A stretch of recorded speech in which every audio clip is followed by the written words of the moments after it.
오늘 읽은 말씀에 근거해서 요한계시록 강의 21번째 시간으로 그리스도의 권세 앞에서 쫓겨나는 악의 세력이라고 하는 제목으로 말씀드리겠습니다. 오늘 이 장을 이해하는 데는 여인이 누군가, 그리고 악인은 누군가, 그리고 용의 정체는 무엇인가 라고 하는 것을 이해하는 것이 매우 중요합니다. 그리고 하나님께서는 이 일 가운데 어떻게 역사하고 계시는가 라고 하는 것을 살피는 것이 오늘 이 장의 공부의 목표가 되겠습니다. 우리가 요한계시록을 살피면서 막간극이 생각보다 참 많이 나오네 라고 하는 생각을 하게 됩니다. 7개의 어떤 재앙들, 7 시리즈의 어떤 3개의 시리즈 재앙이 있었죠. 7인을 통한 재앙, 또 7 나팔 재앙, 또 우리가 살피진 않았지만 7 대접 재앙 이렇게 나오는데, 이 재앙들 사이에 막간극이 꽤 많이 있습니다. 오늘 우리가 읽은 이 부분도 막간극에 해당이 됩니다. 이 막간극이라고 하는 것은 하나님의 일하심을 어떻게 우리가 이해해야 될 건가라고 하는 부분에 대해서 우리에게 분명한 정보를 또한 전달해 주고 있죠. 오늘 12장 말씀을 우리가 살피는데 필요한 것이 이 표적에 대한 이해입니다. 두 표적이 나오죠. 12장 1절에 보시면 하늘에 큰 이적이 보이니 해를 옷 입은 한 여자가 있는데 그 발 아래에는 달이 있고 그 머리에는 12별의 관을 썼다, 이렇게 나옵니다. 우리말로는 이적이라고 번역을 했는데 그 이적 앞에 1이라고 적혀 있고 아래로 내려가 보시면 표적이라는 단어가 나옵니다. 이적이라고 하는 말보다는 표적이라고 하는 말이 더 잘 어울리는 헬라어 단어입니다. 세메온이라고 해서 표적을 이야기합니다.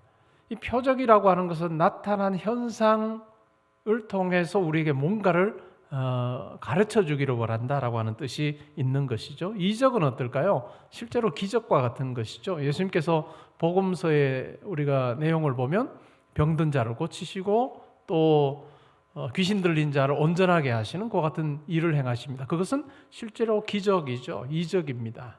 근데 요한복음에 보면 오병이어 사건을 이야기하면서 표적이라고 이야기합니다. 배고픈 사람들에게 보리떡 5개와 물고기 2마리로 배불리 먹이시고 12광줄이 남기는 이런 사건, 정말 기적이지만 단순히 기적으로 끝나지 않고 그 사건을 통해서 예수님께서 생명의 떡 되신다라고 하는 것을 알려줄 때 그것이 바로 표적이 되는 것이죠. 오늘 이 표적도 우리에게 현상을 넘어 뭔가를 전해주고자 하는 의도가 이 속에 있다라고 하는 것을 우리에게 말해줍니다. 표적의 내용이 뭐냐 하면요, 해를 옷 입은 한 여자가 있고 발 아래 달이 있고 12별의 관을 쓰고 있습니다. 이 모양을 우리 머릿속에 한번 그려보면 실제로 이게 문자적으로 이해할 수 없다라고 하는 건 너무나도 당연하죠. 해를 옷 입을 수도 없고 발 아래에 달을 둘 수도 없고 12별을 머리에 관으로 쓸 수도 없는, 이것이 상징하는 것이 무엇일까요? 여러분, 해와 달과 별들의 그 이야기 어떤 사건에서 등장할까요? 어떤 한 사람이 꿈을 꿨습니다. 꿈을 꿨더니 해와 달과 11별이 자기에게 절하는 그 같은 꿈을 꿨습니다. 그 이야기를 했다가 형제들의 시기를 받게 되죠. 누굴까요? 요셉입니다. 요셉의 꿈에 보면 해도 나오고 달도 나오고 별들도 나와요. 그러면 요셉의 꿈, 그 꿈의 내용, 그 묘사를 가져와서 이 여인을 설명하고 있죠. 요셉의 꿈의 내용이 무엇이었을까요? 요셉이 아버지와 어머니와 그리고 많은 형제들의 어떤 경배를 받게 되는, 그들이 절하게 되는 그런 높은 위치에 이르게 된다라고 하는 단순한 그 정도의 내용일까요? 실질적으로 보면 그와 같은 일이 벌어졌죠. 근데 단지 그 내용이 아니라 이 꿈을 통해서 보여주는 게 무엇일까요? 요셉이 꾼 꿈, 그것이 현실화되면서 요셉이 애굽의 국무총리가 됩니다. 그 땅에, 이 세상에 기근이 들어서 많은 사람들이 양식을 구하지 못할 때 하나님께서는 요셉을 미리 애굽으로 보내셨고 애굽의 총리가 되게 하셔서 결국 아브라함에게, 이삭에게, 야곱에게 하셨던 그 약속, 이것이 끊어지지 않고 이어지게 합니다. 너의 후손이 하늘의 별처럼 바닷가의 모래알처럼 많게 해주겠다라고 하는 이 약속이 기근으로 인해서 이제는 끊어지지 아니하고 요셉을 미리 그곳에 보내신 하나님을 통해서 결국 이루어지는 거죠. 이 꿈의 내용을 그렇게 해서 확대해서 해석을 해보면 뭘까요? 이 꿈의 내용을 통해서 보여주는 것이 있다면 하나님께서 약속하신 그 백성을, 언약 주신 그 백성을 보호하시는 그와 같은 의미가 이 꿈의 핵심이라 할 수 있습니다. 이렇게 해서 보면 뭘까요? 이 여인은 무엇을 의미하는 걸까요? 이 여인은 바로 구약의 교회, 구약의 하나님 백성을 의미한다라고 하는 것으로 우리가 이해를 할 수 있습니다. 2절에 보니까 이 여자가 아이를 배워서 해산하게 되었습니다. 아파서 애를 쓰면서 부르짖는 그 같은 모습을 우리에게 설명하고 있습니다. 이것은 메시아 공동체의 고난을 이야기하는 것 같습니다. 메시아 공동체, 메시아를 고대하고 기다렸던 그 하나님의 백성들이 당하게 되는 그 같은 고난을 의미하는 것이죠. 예수님께서 오시기 전에 시리아의 왕 안티오코스 에파네스 4세라고 하는 사람이 있었습니다. 이 사람은 헬라화 정책을 가지고 자기가 다스리는 지역을 통일화하려고 했던 사람입니다. 근데 가장 눈에 거슬리는 민족이 있었는데 그들이 바로 유대 민족인 거죠. 이스라엘 사람들입니다. 왜 그럴까요? 그들은 헬라화 정책에 동조하지 않습니다. 오직 하나님만을 섬기는 유일신 사상을 가지고 있었기 때문에 이 헬라화 정책에 반대를 합니다. 어떻게까지 할까요? 자기들의 목숨을 내걸면서까지 반대하는. 그래서 하나님의 약속을 믿으며 메시아의 도래를 고대했던 그 같은 이스라엘 백성들의, 하나님 백성들의 이 고난 그리고 희생이 있었습니다. 그 내용을 2절에서 설명하고 있습니다.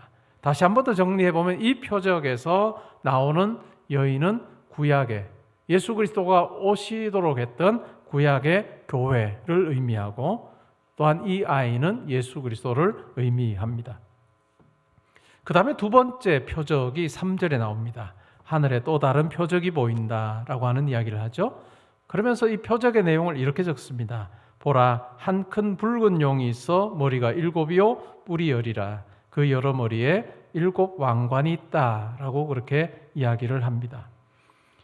큰 붉은 용을 이야기하고요.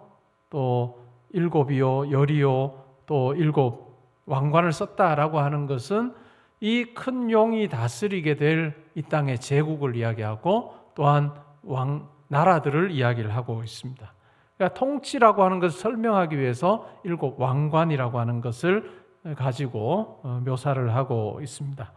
이 큰 붉은 용은 누구일까요? 무엇일까요? 뒤에 나오는 본문에서 이야기하듯이 그는 사탄입니다. 다스리는 제국, 그의 통치하에 있는 그와 같은 나라가 있다라고 하는 것을 이야기를 해주고 있습니다. 그 다음에 이어지는 내용들을 우리가 이해하는 데는, 우리가 미술관에 가면 그림들을 봅니다. 그림들을 보죠.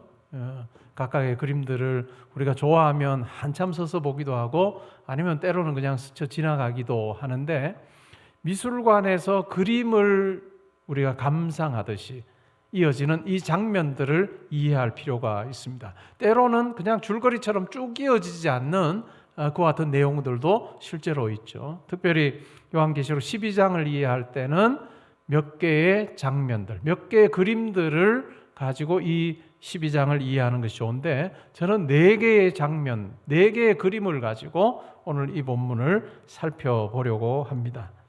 미술관의 그림을 보듯이 4개의 장면들을 우리가 한번 살펴보죠. 첫 번째 그림, 장면이 있다면 4절 상반절입니다. 내용은 이렇습니다. 그 꼬리가 하늘의 별 3분의 1을 끌어다가 땅에 던지더라 라고 하는 내용입니다. 이 부분에 대한 해석이 참 다양한데요. 저는 이 부분을 사탄의 타락, 천사의 타락으로 이해를 합니다. 하나님께서 사람도 지으시고 또한 천사도 지으셨습니다. 천사도 또한 하나님의 피조물이죠. 하나님께서 지은 창조물입니다. 근데 이 천사가 어떨까요? 구약 성경에도 보면 이 천사가 하나님을 대적합니다. 하나님께 불순종하죠. 하나님과 같아지고자 하는 그와 같은 마음에 하나님의 뜻에 불순종하여 결국 하나님을 대적하게 되고, 또한 이 대적하는 천사를 따르는 악한 천사들과 함께 무리를 이루어서 하나님 계신 곳에서 떠나는 그와 같은 내용들이 많은 유대 문헌에 있습니다. 그리고 구약 성경에도 몇 군데에서 우리에게 힌트를 제공하고 있습니다. 하나님께서 지은 천사이지만 그러나 하나님께 불순종하여 결국은 하나님을 대적하는 존재가 된 그와 같은 것이 바로 사탄이고, 오늘 읽은 본문에서는 큰 붉은 용이라고 이야기를 합니다. 그러니까 이 사탄의 특징 중에 하나는 뭘까요? 하나님과 같아지고자 하는 그것이 있었기 때문에 어떻게 해서든 하나님을 모방합니다. 하나님과 같이 보이려고 하는 그 어떤 모방하는 것이 굉장히 강하고, 때로는 이 모방하는 것이 이 땅의 사람들에게, 때로는 성도들에게도 유혹이 되는 그 같은 내용들도 있습니다. 그래서 첫 번째 장면은 천사의 타락, 그래서 사탄 그리고 악한 천사들의 어떤 등장에 대한 이야기를 하고 있습니다. 이렇게 우리가 이해를 하면 창세기 3장에 아담과 하와에게 뱀의 모습으로 다가가서 이 아담과 하와를 유혹하고 아담을 범죄케 하는 이와 같은 일이 있기 전에 이미 천사의 타락이 있었다라고 하는 것을 우리가 생각을 해볼 수 있습니다. 그 다음에 두 번째 그림이 나오는데요. 두 번째 그림이 4절 하반절부터 6절까지 내용입니다. 내용은 이렇습니다. 용이 해산하려 하는 여자 앞에서 그가 해산하면 그 아이를 삼키고자 합니다. 해산하려고 하는 그 여인이 아기를 낳으면 삼키려고 하고 있는 용의 모습을 우리가 한번 머릿속에 그려보면 좋을 것 같아요. 그리고 결국 여자가 아들을 낳았습니다. 그러면서 이 아들에 대해서 설명을 이렇게 하죠. 이는 장차 철장으로 쇠막대기로 만국을 다스릴 남자라 라고 그렇게 묘사하고 있습니다. 그리고 그 아이를 하나님 앞과 그 보좌 앞으로 올려가더라. 이 부분은 예수님의 이 땅에 탄생하는 그 내용과 또한 승천하는 예수님의 일생의 처음과 마지막 부분을 가지고 예수님에 대해서 묘사를 하고 있습니다. 결국 삼키려고 했으나 삼키지 못한, 결국 예수님을 해하고 삼키려고 했으나 이기지 못한, 예수님의 일생에도 보면 어떨까요? 사탄은 어떻게 해서든 예수님을 넘어뜨리려고 합니다. 세 가지 시험을 통해서 넘어뜨리고, 또한 유대 종교 지도자들을 동원하여서 실족해 하려고 하고 세력을 무력화시키려고 하는 어떤 많은 노력이 있었고, 그 절정에 바로 십자가 사건이 있었습니다. 예수를 죽임으로 이제 우리가 승리했다라고 그들은 착각했지만, 그들은 생각했지만 결국 하나님께서 역사하셔서 결국 부활을 통해서 하나님께로 다시 올라가는 어떤 승천으로 마무리되는, 해하려고 했지만 결국 해하지 못한 그 내용에 대해서 이야기를 하고 있습니다. 그리고 6절에 보면 어떨까요? 이제 아들은 하나님께로 가고 여자가 남습니다. 어떻게 합니까? 광야로 도망하죠. 거기서 1260일 동안을 지냅니다. 1260일이라고 하는 것은 우리가 요한계시록을 살필 때 이전에도 나왔던 기간이죠. 어떤 기간일까요? 한때, 두때, 반때, 3년 반을 의미하기도 하고, 이건 문자적인 3년 반이 아니에요. 3년 반을 의미하기도 하고 42개월, 똑같은 표현입니다.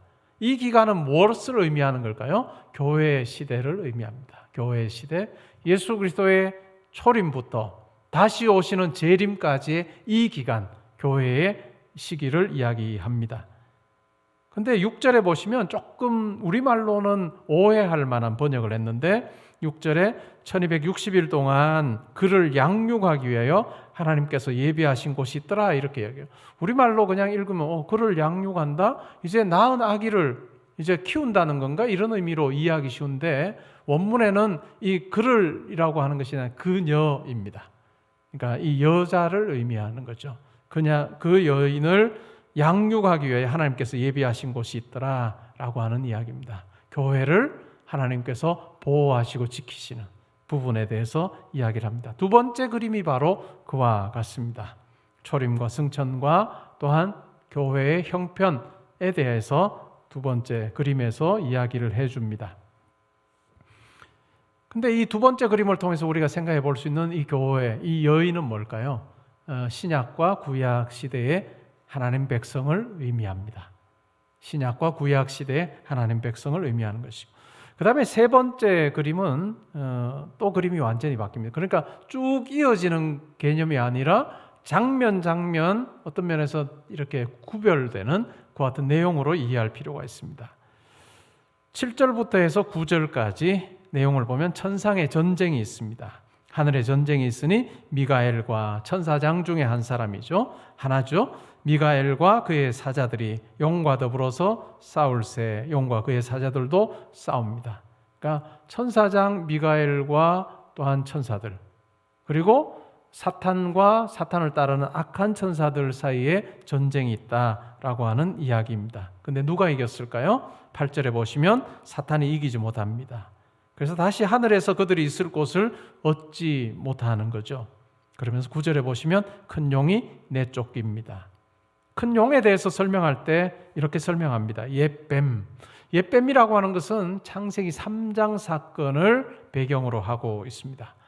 아담과 하와를 꿰었던 이 옛뱀, 그리고 곧 마귀라고도 한다. 이 마귀라고 하는 이 말은 헬라어입니다. 디아볼로스라고 하는 헬라어 단어고, 그 다음에 사탄이라고도 하며, 이 사탄이라고 하는 것은 히브리어식 표현이고요. 그래서 큰 용, 옛뱀, 마귀, 사탄 똑같은 그 같은 그 존재를 지칭하고 있습니다.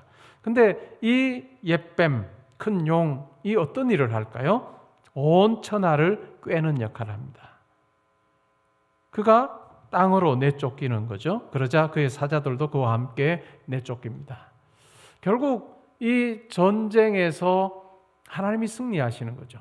하나님을 대신하여 싸우는 미가엘과 천사들이 승리를 합니다. 그래서 결국 땅으로 내쫓기는 그 내용을 적고 있는데 8절에 보면 하늘에서 그들이 있을 곳을 얻지 못했다라고 하는 표현입니다. 하나님께서 사탄과 그를 따르는 무리들을 향해서 어떤 방식으로 대하셨는가라고 하는 것이 8절에 나오는데, 이것은 6절과 대조를 이루고 있습니다. 6절에는 어떨까요?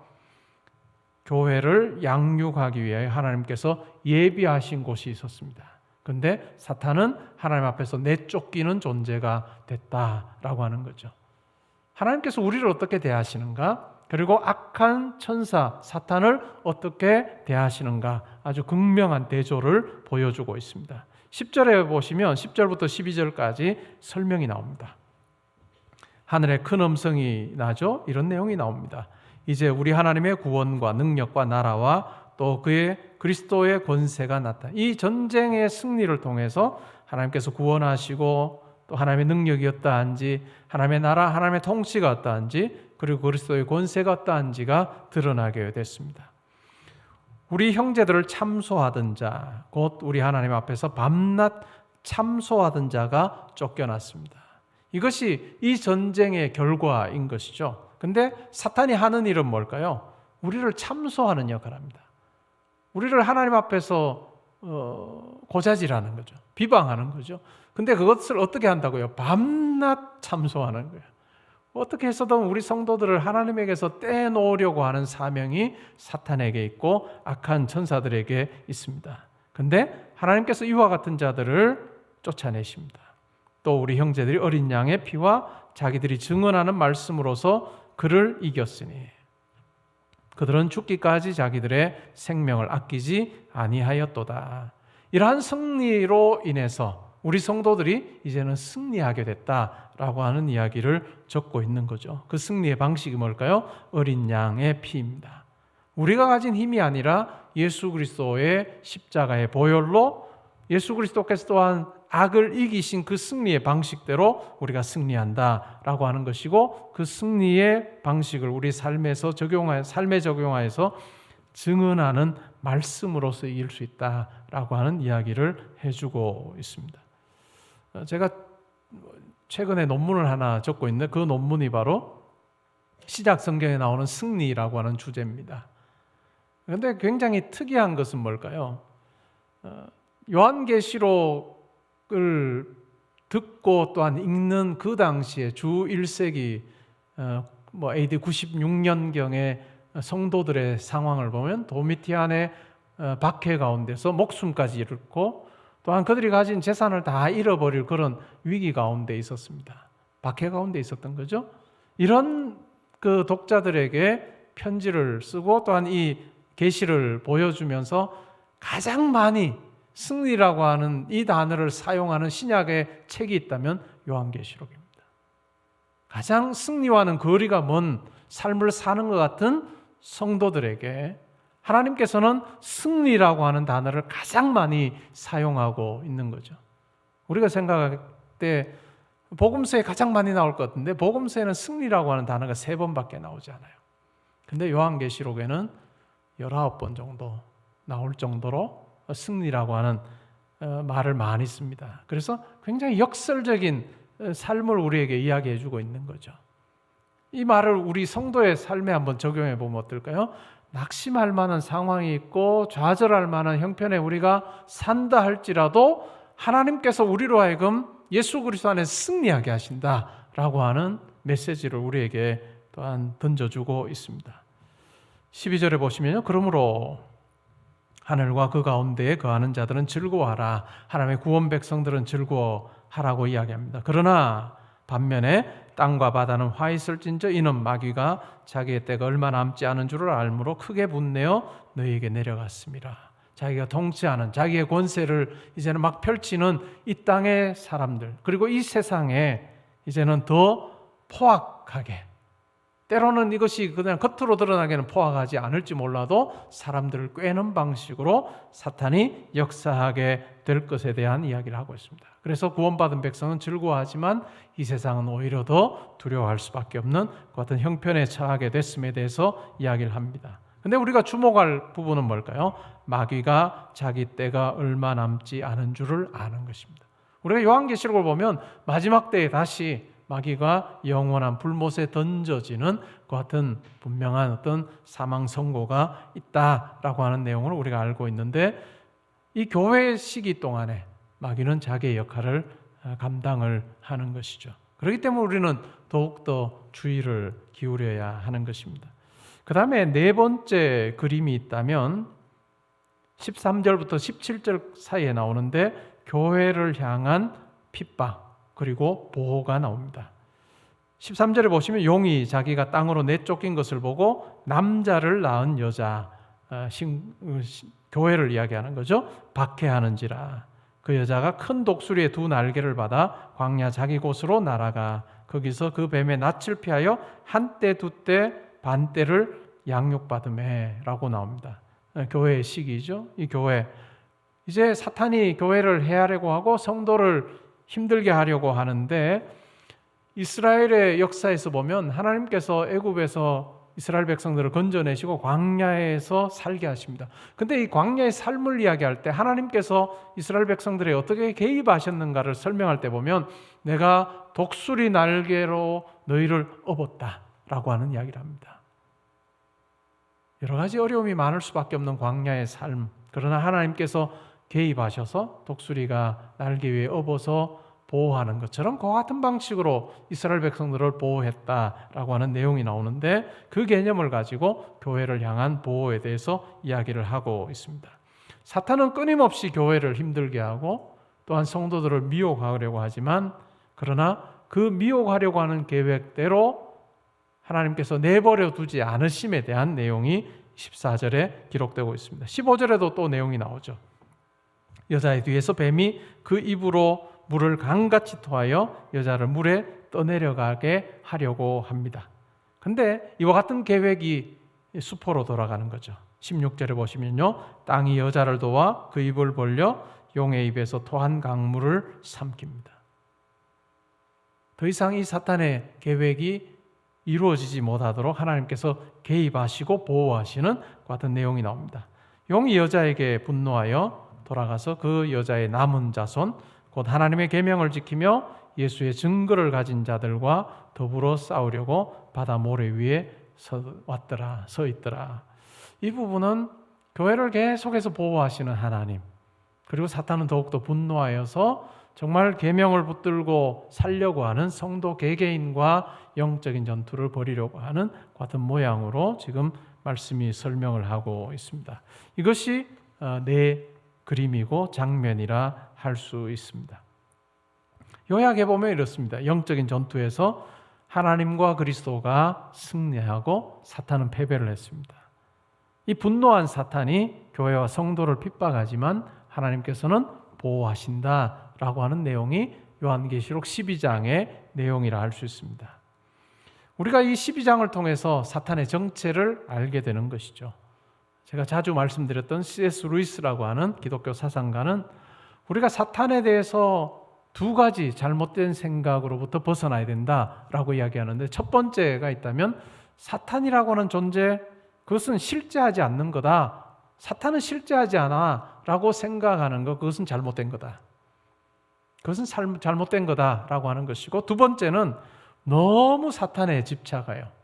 우리 가운데 일어나는 모든 일을 그냥 사탄과 연관시켜 생각하거나 사탄이라고 하는 존재를 너무 크게 여기면서 위축되지 말아야 된다라고 하는 것입니다. 여러분은 이 두 가지 생각으로부터 얼마나 자유롭게 신앙생활하고 계시는지요?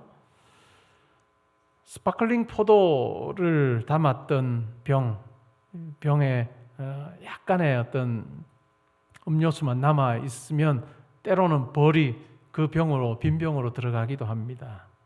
그러고 나면 어떨까요? 단 것이 있기 때문에 빈 병으로 들어가는데 뚜껑을 닫아버리면 그 벌은 빈 병 속에 갇히는 거죠. 하나님은 우리를 자유케 하기를 원하시고 우리를 보호하기를 원하시지만 사탄은 언제든지 할 수만 있는 대로 교회와 성도를 유혹하여서 우리를 하여금 꼼짝하지 못하는 상황으로 몰고 가려고 하는 것 같은 특성이 있습니다. 그렇기 때문에 우리는 우리 삶에서 유혹이 되는 여러 가지 것들, 이면의 사탄의 계획에 대해서 우리는 꿰뚫어 볼 수 있는 것 같은 지혜가 우리 가운데 필요합니다. 그리고 때로는 심리 전술을 사용하기도 합니다. 심리 전술. 제가 읽었던 글 중에 이런 내용이 있었습니다. 알렉산더 대왕, 전쟁을 정말 치러서 영토를 많이 확장했던 알렉산더 대왕 이야기인데요. 전쟁에 나가서 전투를 하다가 전세가 불리해졌습니다. 퇴각해야 되는 거죠. 퇴각 명령을 군사들에게 내리면서 이 장비를 만드는 병사에게 이런 요청을, 명령을 내렸습니다.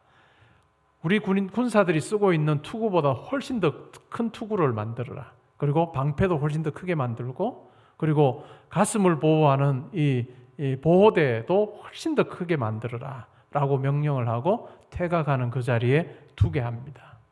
그러면 적군들이 쫓아올 때 어떨까요? 이제 따라잡아서 다 죽여야 되겠다고 생각하다가 그 방패를 보고 또 투구를 보고 가슴 보호대를 보면 위축이 되는 거죠.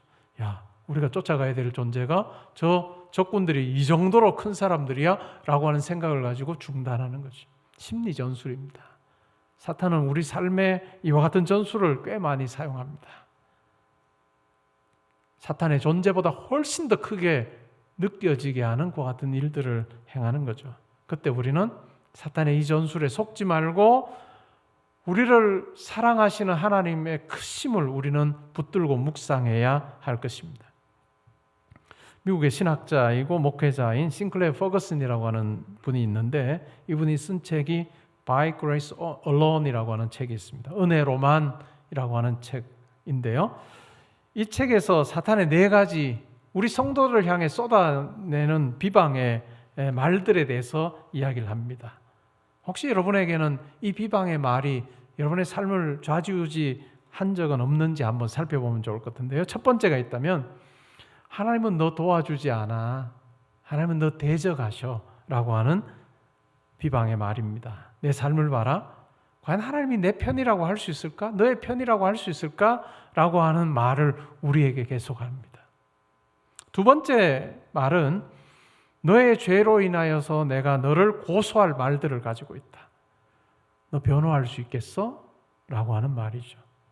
세 번째는 너는 용서받았다고 생각할 수 있어. 그러나 저주의 날, 반드시 내가 저지른 그 죄에 대해서 죗값을 치르는 날이 올 거다라고 하는 비방의 말입니다. 그리고 네 번째는요, 너의 삶의 기록을 다 가지고 있다고 한다면, 그래도 너는 너의 일거수일투족을 다 안다고 한다면, 그래도 너 끝까지 인내와 소망 가질 수 있겠어? 라고 하는 말입니다. 이러한 말들로 우리 성도를 할 수만 있는 대로 꾀기를 원하고 낙심하게 만들거든.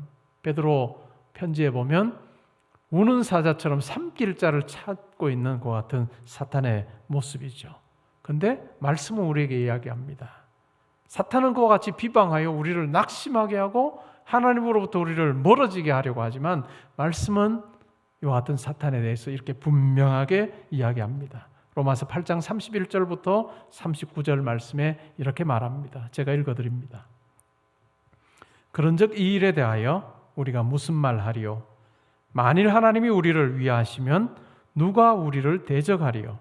자기 아들을 아끼지 아니하시고 우리 모든 사람을 위하여 내주시니가 어찌 그 아들과 함께 모든 것을 우리에게 주시지 아니하겠느냐? 누가 능히 하나님께서 택하신 자들을 고발하리요? 의롭다 하시니는 하나님이시니 누가 정죄하리요?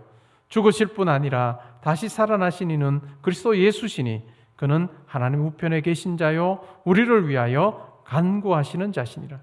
누가 우리를 그리스도의 사랑에서 끊으리요? 환난이나 곤고나 박해나 기근이나 적신이나 위험이나 칼이라. 기록된 바 우리가 종일 주를 위하여 죽임을 당하게 되며 도살당할 양같이 여김을 받았나이다 함과 같으니라. 그러나 이 모든 일에 우리를 사랑하시는 이로 말미암아 우리가 넉넉히 이기느니라. 내가 확신하노니 사망이나 생명이나 천사들이나 권세자들이나 현재일이나 장래일이나 능력이나 높음이나 깊음이나 다른 어떤 피조물이라도 우리를 우리 주 그리스도 예수 안에 있는 하나님의 사랑에서 끊을 수 없으리라. 사탄의 낙심케 하는 그 말에 대해서 우리는 이 하나님의 사랑의 이 말씀을 붙들면서 넉넉히 이겨내 예수를 닮는 자로 또 하나님의 백성답게 이 땅에서 아름답게 살기를 주님의 이름으로 축복합니다. 아멘.